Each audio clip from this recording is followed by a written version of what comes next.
बिस्मिल्लाहिर्रहमानिर्रहीम। तो आज का हमारा टॉपिक है हार्ट पैथोलॉजी के अंदर एंजाइना के बारे में।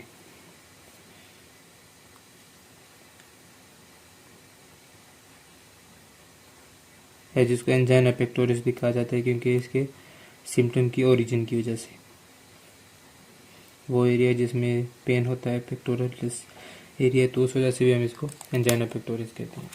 तो आज का हमारा टॉपिक है एंजाइना के बारे में। इसके हम इसमें टाइप्स पढ़ेंगे, ट्रीटमेंट्स पढ़ेंगे, इनकी ट्रिगरिंग पढ़ेंगे, क्या क्या ट्रिगर होते हैं और इनको सिम्टम जो आते हैं उनको रिलीफ कैसे उनसे मिल सकता है हमें।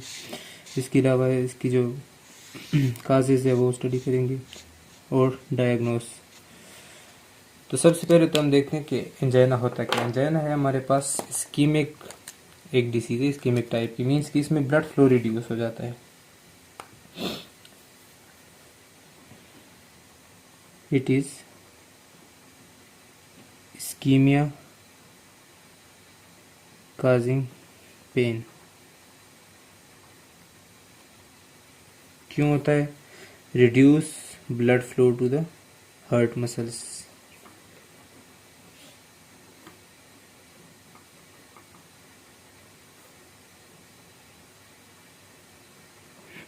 यानी कि हार्ट के मसल के अंदर ब्लड फ्लो कम हो जाएगा जिसकी वजह से वहाँ पे पेन होगा, और पेन की सूरत हाल में जो कंडीशन होगी उसे हम क्या कहते हैं? एंजाइना, मीन्स के एंजाइना पेक्टोरिस। तो इसकी बहुत सारी वजूहत हैं, तो वो इनकी डिफरेंट कैटेगरीज पे बेस करती हैं। तो हम इनकी डिफरेंट कैटेगरीज यहाँ पर एक एक वजह डिस्कस करते हैं। सबसे पहले आते हैं हमारे पास इसकी जो मोस्ट कॉमन है वो है हमारे पास stable angina.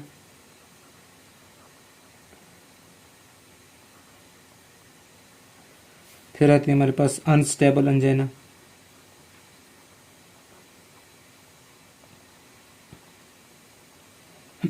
Then we have प्रिंजमेटल।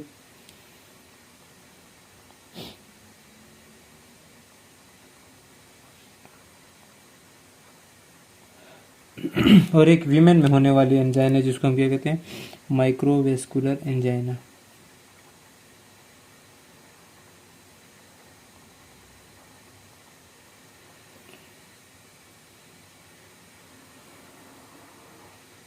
तो ये हमारे पास एंजाइना की कुछ टाइप्स हैं जिनकी बेस पे हम इनको डिफ्रेंशिएट करते हैं या तो उनकी डायग्नोस की बेस पे डिफ्रेंशिएट करते हैं, या उनके काज के बेस पे डिफ्रेंशिएट करते हैं, या उनके रिलीफ पे डिफ्रेंशिएट करते हैं, या उनकी अकरेंस पे, फ्रीक्वेंसी पे। तो सबसे पहले हम डिस्कस करते हैं काज के बारे में कि इनकी काजेस क्या हैं। ठीक है, what are the causes of stable angina, unstable angina, metal angina and microvascular angina। तो जो स्टेबल एंजाइना है हमारे पास वो क्यों होता है? वो ज़्यादातर हमारे पास ब्लड वेसल्स की नैरोइंग की वजह से होता है, जिसका मेन काज क्या है? एथीरोस्क्लेरोसिस। इसके अलावा हमारे पास ये क्लोटिंग की वजह से भी हो सकता है, और एथीरोस्क्लेरोसिस का एक स्टेज है जिसमें क्लॉटिंग हो जाती है।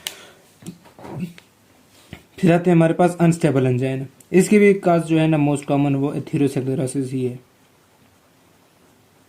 मगर ये थोड़ा हाई स्टेज पर।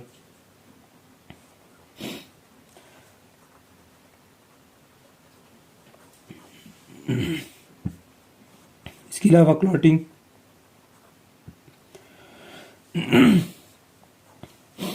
और प्रिंजमेटल एंजाइना जो है इसमें क्या होता है हमारे पास? इसमें जो है ना जो कॉर्नरी आर्टरीज हैं उनके अंदर स्पाज्म आ जाता है। स्पाज्म इन कोरोनरी आर्टरीज, इस वजह से इसको हम एक और नाम भी देते हैं वेसोस्पास्टिक एंजाइना, यानी कि वेस्कुलर जो हमारे पास मसल्स है उनके अंदर स्पाज्म आ जाता है। तो उस वजह से जो ब्लड वेसल है वो हमारे पास नैरो हो जाती है और आगे जो ब्लड सप्लाई है वो रिड्यूस हो जाती है, इस्कीमिक कंडीशन आ जाती है। माइक्रोवेस्कुलर एंजाइना जो है ये क्यों काज होता है? ये हमारे पास काज होता है ज़्यादातर डायबिटीज में, ब्लड प्रेशर के हाई होने की वजह से, ओबेसिटी की वजह से। और क्यों होता है? जिस तरह इनके हमने केसेस पढ़े, इसमें क्या होता है कि इसमें जो एपिथेलियम लेयर है, एंडोथेलियम जो है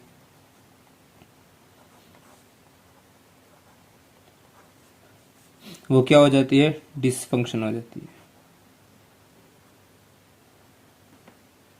और इनके अब इधर मैकेनिज्म हम इनका नीचे पढ़ते हैं कि वैसे पैथोजेनेसिस क्या है इनकी, ठीक है।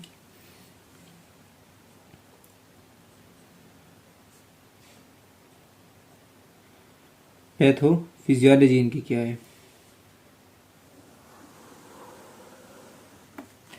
तो पैथोफिजियोलॉजी में हम ये डिस्कस करें कि कैसे इनकी वजह से ये काज हो रहे हैं। तो हमने एथेरोस्क्लेरोसिस का जो लेक्चर है वो हमने डिटेल में स्टडी किया था। उसमें हमने पढ़ा था कि एथेरोस्क्लेरोसिस जो है ना वो क्या करती है कि ब्लड फ्लो को रिड्यूस करा देती है, जिसकी वजह से आगे ब्लड कम पहुंचता है, तो हाइपोक्सिक कंडीशन भी हो जाती है क्योंकि ब्लड ऑक्सीजन लेके जाता है, ऑक्सीजन भी नहीं पहुंचता, और उसके साथ साथ इस्केमिक कंडीशन भी हो जाती है, मीन्स के ब्लड वहाँ पर नहीं पहुंच पाता। तो यहाँ पर सेम केस है इस्कीमिया, यहाँ पर भी इस्कीमिया, यहाँ पर भी इस्कीमिया, मगर ड्यू टू स्पाज्म, यहाँ पर इस्कीमिया ड्यू टू इन चीज़ों की वजह से था, ठीक है, प्लाक या फिर क्लॉट। और यहाँ पर जो इस्कीमिया है वो क्यों हुआ, क्योंकि जो इलास्टिक नेचर है वो कम हो जाती है, डिस्ट्रॉय हो जाती है, किस चीज़ की, एंडोथीलियल की। तो वो पूरी तरह से रिलैक्स नहीं कर पाते हैं, मतलब कि वो स्ट्रेच नहीं हो पाते हैं। जब उनकी स्ट्रेचिंग नहीं होती है तो blood as a result narrow ही रह जाती है, एंडोथीलियल डिसफंक्शन। फिर आते हैं हमारे पास इनके जो ट्रिगरिंग सिम्टम है कि कब ये ट्रिगर होते हैं हमारे पास।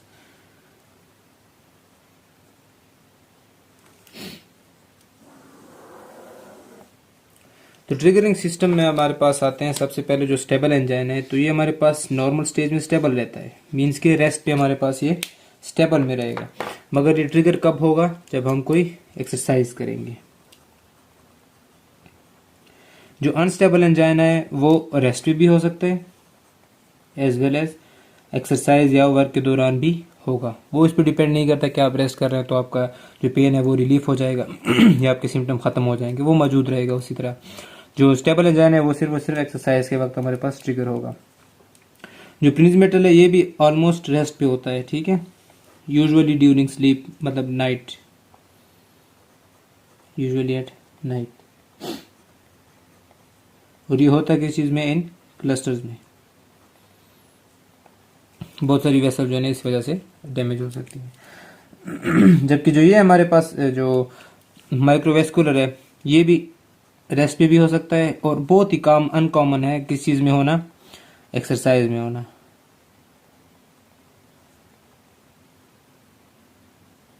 मगर आप ये नहीं कह सकते कि इसकी वजह से ये एक्सरसाइज में नहीं हो सकता है, मगर बहुत ही अनकॉमन है। रेस्ट में जो है ना नॉर्मल है।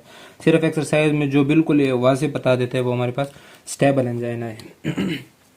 इनका रिलीफ कब होता है हमारे पास, रिलीफ सिम्टम।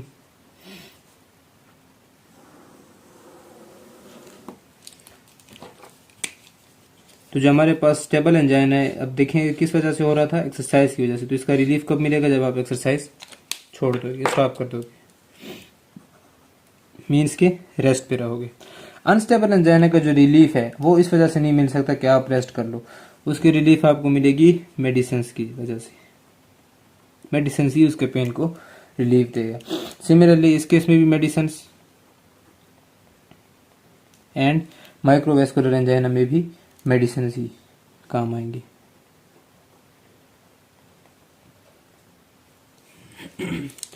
फिर आते हैं अब हम इनके डायग्नोस पे कि इनको हम कैसे जो है ना एक दूसरे से सेपरेट करेंगे।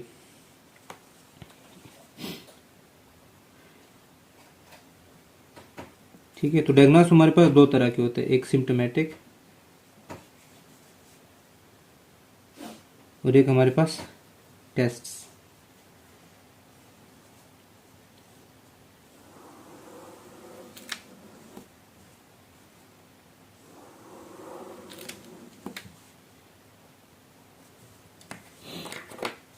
तो पहले हम देखते हैं कि सिम्टम कैसे कैसे हैं इन दोनों के, फिर हम देखेंगे कि कौन कौन से टेस्ट जो है वो इनको कम्प्लीटली डिफ्रेंशिएट कर सकते हैं, क्योंकि सिम्टम इन दोनों के कॉमन भी हो सकते हैं किसी भी दो डिसीजेस के कॉमन भी सिम्टम हो सकते हैं। जैसे कि हमारे पास जो सिम्टम है इसका एंजाइना, स्टेबल एंजाइना का, तो वो है chest pain normally,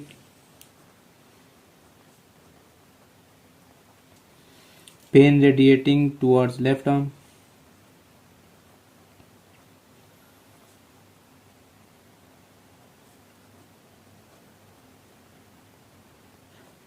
pen during exercises,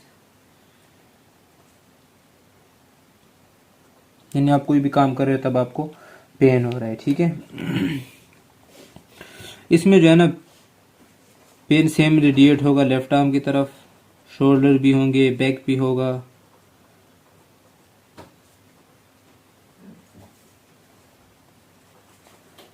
और साथ ही क्या होगा, पेन रेस्ट पे भी होगा और एक्सरसाइज के दौरान भी पेन फील होगा। प्रिंसमेटल एंजाइना जो है इसमें भी सेम ही, इन दोनों के सेम ही सिम्टम्स होंगे।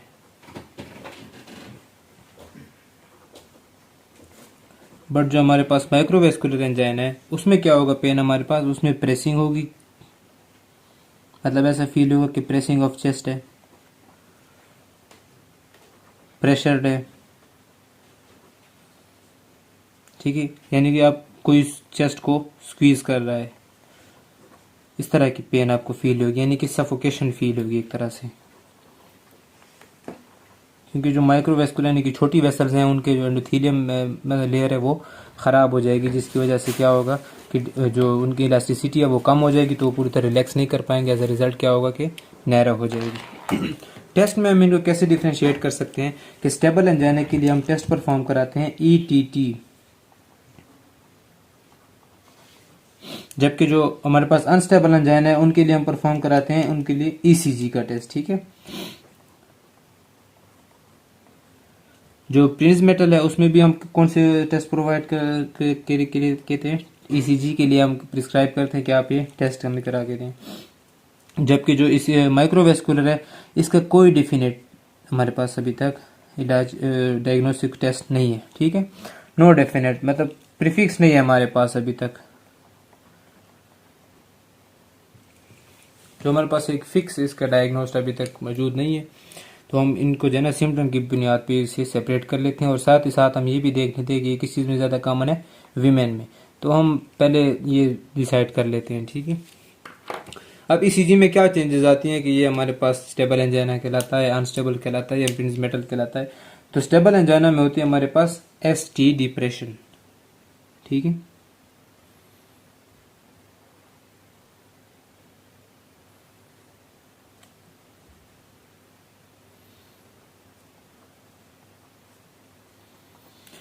ठीक है,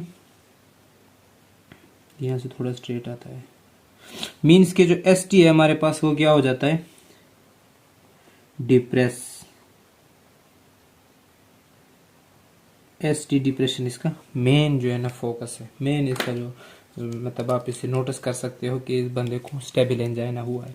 और ETT क्या है, ETT is abbreviated as exercise tolerance test. Means exercise के दौरान ऑब्वियसली बात है कि रेस्ट पे तो ये नॉर्मल पर्सन की तरह होगा, तो रेस्ट पे तो उसका ECG भी नॉर्मल होगा। उसका ECG कब नॉर्मल होगा, जब वो एक्सरसाइज करेगा। अब इसका तो रेस्ट में भी सेम ही सिचुएशन थी। इसके केस में क्या होता है कि हम ST में क्या चेंजेस देखते हैं, तो इसमें क्या हो सकता है कि ST सेगमेंट एलिवेट भी हो सकता है और ST सेगमेंट जो है वो डिप्रेस भी हो सकता है, ठीक है। यानी कि ST सेगमेंट एलिवेशन भी पॉसिबल है, ST सेगमेंट डिप्रेशन भी पॉसिबल है। और एक और चीज भी पॉसिबल है जिसको हम कहते हैं T वेव इन्वर्जन, यानी कि T वेव अगर नॉर्मल में ऊपर जाती है तो इसमें नीचे आ जाएगी, ठीक है।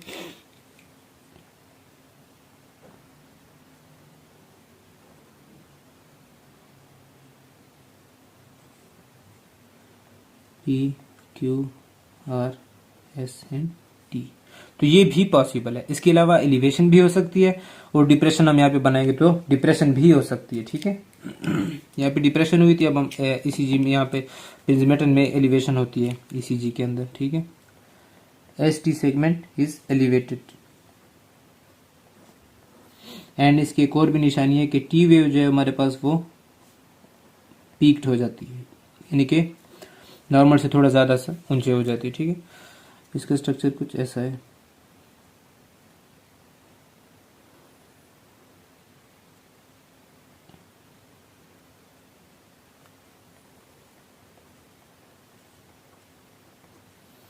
तो एसटी सेगमेंट एलिवेट भी हो गया, ये भी पॉसिबल है, और टी वेव की पीकनेस भी हो गई, ये भी पॉसिबल है। जबकि जो अनस्टेबल है उसमें ये भी पॉसिबल है, ये भी पॉसिबल है, और टी वे की इन्वर्जन भी पॉसिबल है। ठीक है, यानी कि इसमें सिर्फ स्पेसिफिक है कि एस टी डिप्रेशन होगी, एस टी डिप्रेशन इसमें भी होगी, मगर इसमें फिर एक और चीज़ है कि टी वेव की क्या हो जाती है, हमारे पास इन्वर्जन हो जाती है जो कि इसमें नहीं होती है। सेम यहाँ पर भी एस टी की एलिवेशन होती है, इसमें भी पॉसिबल है, मगर इसमें क्या चेंजेस होंगी कि इसमें टी वेव इन्वर्टली होगा, इन्वर्ट हुआ होगा। ठीक है, जबकि यहाँ पर टी वेव में क्या आएगा, एक पीक आएगा, वो थोड़ा नॉर्मल के मुकाबले में थोड़ा ज़्यादा सा क्या कर लेगा, क्लाइम कर लेगा ईसीजी पेपर पे। तो ये इनमें थोड़ा सा डिफरेंस है जो कि वाज़ेह नज़र आ जाता है। अच्छा, फिर हम इस पर डिस्कस करते हैं इसके रिस्क फैक्टर्स।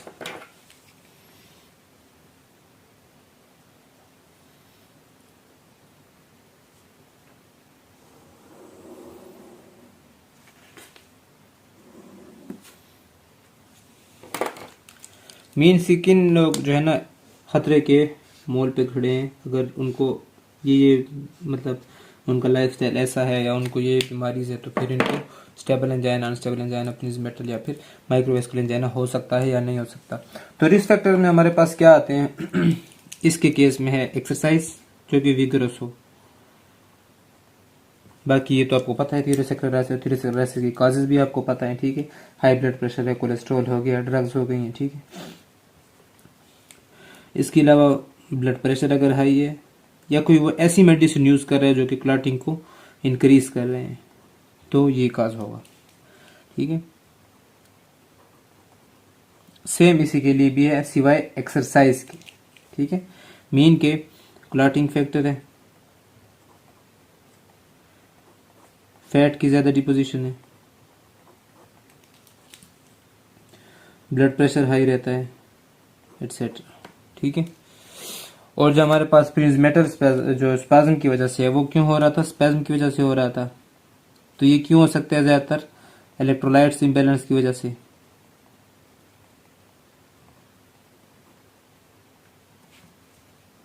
और इसके साथ साथ हम एक और चीज देखते हैं कि इसमें भी ब्लड प्रेशर हाई रहता है। फिर जो हमने यहाँ पर इनकी स्टडी की ना एस टी एलिवेशन, अब एस टी एलिवेशन इन दोनों में हो रही थी ना, एस टी एलिवेशन हमारे पास मायोकार्डियल इन्फार्क्शन में भी होती है, मगर उसके केस में हम क्या चीज़ चेक कर रहे होते हैं, उसमें पे हम ब्लड टेस्ट भी साथ चेक करते हैं, और ब्लड सैंपल में हम बायोलॉजिकल मार्कर्स चेक करते हैं, जिसकी बुनियाद पर हम कह सकते हैं कि हार्ट के जो मसल्स हैं वो डिस्ट्रॉय हो रहे हैं या नहीं हो रहे हैं। अगर नहीं हो रहे हैं तो फिर हम एंजाइना की तरफ आ जाएंगे, और अगर हो रहे हैं और एलिवेशन भी है तो हम कहेंगे कि मायोकार्डियल इन्फार्क्शन है। और अगर ब्लड मार्कर्स मौजूद है, एलिवेशन नहीं हो रही है, मतलब ईसीजी में चेंजेस नहीं आ रही हैं, तो भी मायोकार्डियल इन्फार्क्शन होगी, मगर उस मायोकार्डियल इन्फार्क्शन को हम क्या कहते हैं, एनएसटीएमआई। ठीक है, कि non ST segment elevation myocardial infarction, वो हम आगे डिस्कस करेंगे डिटेल से। फिर आते हैं माइक्रोवेस्कुलर एंजाइना। अब माइक्रोवेस्कुलर एंजाइना किस वजह से हो रहा है, हमारे पास हाई ब्लड प्रेशर, फैट्स की वजह से,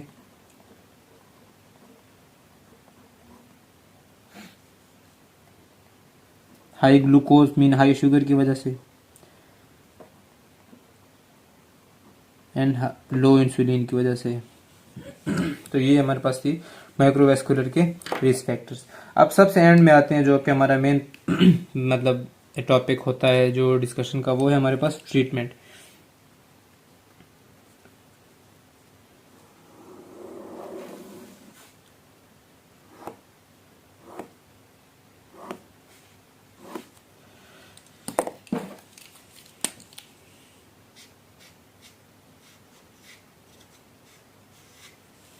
अब ट्रीटमेंट में हम क्या देखते हैं कि जो हमारे पास स्टेबल एंजाइना है किस वजह से हो रहा है, या तो एथेरोस्क्लेरोसिस की वजह से हो रहा है, या क्लोटिंग की वजह से हो रहा है, या एक्सरसाइज की वजह से हो रहा है। तो एक्सरसाइज एथेरोस्क्लेरोसिस की वजह से तो हमें पता है क्या होता है कि नैरोइंग हो जाती है, क्लोटिंग की वजह से हमें पता है कि नैरोइंग हो जाती है। एक्सरसाइज की वजह से कैसे हो रहा है कि देखिए, जब हम एक्सरसाइज करते हैं तो हार्ट रेट बढ़ जाता है, हार्ट को ज़्यादा काम करना पड़ता है। जब हार्ट को ज़्यादा काम करना पड़ता है उसको एनर्जी भी ज़्यादा चाहिए होती है, ब्लड ऑक्सीजन ज़्यादा चाहिए होता है, मगर पीछे तो नैरोइंग हो गई है, तो ब्लड कैसे उसको ज़्यादा पहुंचेगा, तो हार्ट जो है वो पेनफुल कंडीशन में होगा, बॉडी को पेन रिलीव जो है ना, पेन जो है वो रिसेप्टर होगा, रिसीव होगा, पेन रिसेप्टर्स एक्टिव हो जाएंगे। तो क्या होगा हमारे पास, एक्सरसाइज को हम अगर एक्सरसाइज के इफेक्ट को कम करें तो हम उसको क्या दे सकते हैं, हम देंगे उसको जो हार्ट रिलैक्सेंट है, ठीक है, यानी कि बीटा ब्लॉकर्स।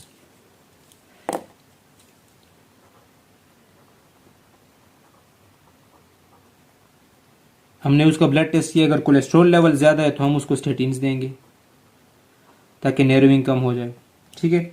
इसी तरह हम उसको वैसोडाइलेटर्स दे सकते हैं, नाइट्रेट्स, नाइट्रोग्लिसराइड जो है, ठीक है। और अगर क्लोटिंग की वजह से हम उसको क्या देंगे, एस्पायरिन, ताकि ब्लड की थिनिंग कर दे।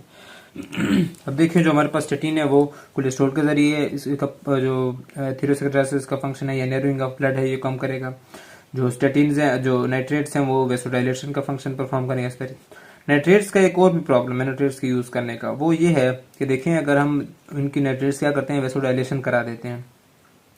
नाइट्रेट्स का ये फंक्शन जो है हमारे पास, ये इसलिए एक तरह से ठीक नहीं है कि देखें जो हमारे पास एक सिंड्रोम होती है जिसको हम कहते हैं कोरोनरी वेसल स्टील सिंड्रोम। इसमें क्या होता है कि देखें हमने वेसोडाइलेटर दिया तो सारे वेसल्स डायलेट होंगे। अब वो वेसल्स डायलेट होंगे जो ऑलरेडी ठीक हैं, और वो भी होंगे जो कि एबनॉर्मल है या जिनमें एथेरोस्क्लेरोसिस हो गई या क्लोटिंग हो गई है।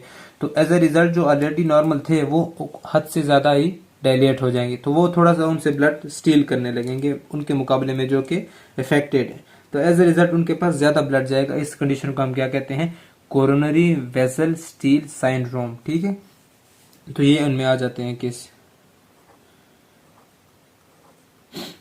अब आते हैं हम अनस्टेबल एंजाइना की तरफ। अच्छा, बीटा ब्लॉकर्स आपको पता है कि वो वैसे कंस्ट्रिक्शन भी करा रहा होता है ना साथ में, तो हमने उसका ये इफेक्ट नहीं देखना, हमने यहाँ पर कौन सा इफेक्ट देखना कि वो हार्ट रेट को कम करेगा, ठीक है। अच्छा, जो अनस्टेबल एंजाइना है हमारे पास, अगर वो किस चीज की वजह से है, कोलेस्ट्रोल की वजह से है, तो हम क्या देंगे, स्टेटिन्स पे रखेंगे उस पेशेंट को ताकि उसके कोलेस्ट्रोल लेवल ड्रॉप हो जाए।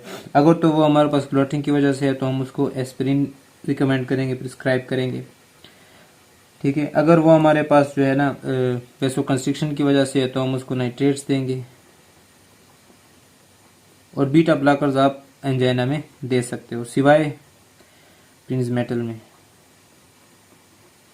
क्योंकि ये स्पाज्म को और बढ़ा देगा, तो इसलिए हम ये वहां पे रिकमेंड नहीं कर सकते। अभी हम यहाँ पर स्टडी करेंगे। तो ये स्पाज्म की वजह से हो रहा था ना, तो हम इसको रिलैक्सेंट देंगे, मसल रिलैक्सेंट मीन्स के कैल्शियम चैनल ब्लॉकर्स देंगे, ऐसी दवाइयां जो कैल्शियम चैनल को ब्लॉक करती हैं। इसके साथ साथ हम एस इनहिबिटर देंगे, क्यों, क्योंकि ये हाई ब्लड प्रेशर की वजह से भी हो रहा था, तो एस इनहिबिटर पर भी रखेंगे। ACE inhibitor angiotensin converting enzyme जो है उसको इनहिबिट कर देगा, तो एंजियोटेंसिन 2 नहीं बनेगा, जिसकी वजह से फिर हाइपरटेंशन जो ब्लड वेसल्स हैं वो क्या हो जाएंगे, डायलेट हो जाएंगे, यानी कि उनकी कंस्ट्रिक्शन नहीं होगी। कंस्ट्रिक्शन कौन करा रहा होता है, एल्डोस्टेरोन, तो वो लंबा प्रोसेस हम आगे डिटेल में डिस्कस करेंगे। तो ये उस तरह से ब्लड प्रेशर को कम कर देगा, रिलीफ करा देगा, ठीक है। अब बीटा नाइट्राइट दे सकते हैं हम उसको वेसोडाइलेशन के लिए। बीटा ब्लॉकर्स अगर रिकमेंड करते भी हैं उसका हार्ट रेट वाले फंक्शन के लिए, तो साथ में उसके पेयर अप करना पड़ता है अलॉन्ग विद अल्फास, ठीक है, ताकि वो जो ब्लड वेसल्स की जो कंस्ट्रिक्शन वाला इफेक्ट है बीटा ब्लॉकर का वो कम हो, और वो कौन सा इफेक्ट उसका ज्यादा हो, हार्ट रेट को मिनिमाइज करने वाला। फिर आता है हमारे पास माइक्रोवेस्कुलर एंजाइना। तो माइक्रोवेस्कुलर एंजाइना भी हमारे पास किस चीज की वजह से हो रहा है, जो वेसल्स की जो अपनी प्रॉब्लम है उनकी वजह से हो रहे, ना कि वेसल्स की ल्यूमन के दरमियान में। ये दोनों तो वेसल्स की ल्यूमन के दरमियान थे ना, ये वेसल्स के दरमियान में दोनों। तो इसमें क्या कर सकते हैं हम, उनको कैल्शियम चैनल ब्लॉकर्स प्रिस्क्राइब कर सकते हैं, ठीक है। एस इनहिबिटर प्रिस्क्राइब कर सकते हैं, क्योंकि ये हाई ब्लड प्रेशर की वजह से भी है। इंसुलिन जो है वो इनडायरेक्टली इफेक्ट करेगा, ठीक है, क्योंकि वो ग्लूकोज के काम, जो डायबिटीज का काम डिसीज है उसको क्योर करने में मदद देगी, तो इनडायरेक्टली ये भी ठीक हो जाएगा, एथेरोस्क्लेरोसिस भी खत्म हो जाएगी इनडायरेक्टली। और नाइट्रेट्स पे हम इसको रखेंगे, नाइट्रेट जो है इनको डायलेट करेगा तो वो दोबारा से स्ट्रेच हो जाएंगे उनकी इलास्टिक एक्टिविटी के बावजूद भी, ठीक है। वो तो खराब हो गई इलास्टिक एक्टिविटी, मगर हम उनको मेडिसिन के थ्रू स्ट्रेच करा देंगे तो वो क्या हो जाएगी, हमारे पास स्ट्रेच हो जाएगी, और इस तरह जो पेशेंट के जो सिम्टम है वो रिलीफ हो जाएंगे, ठीक है।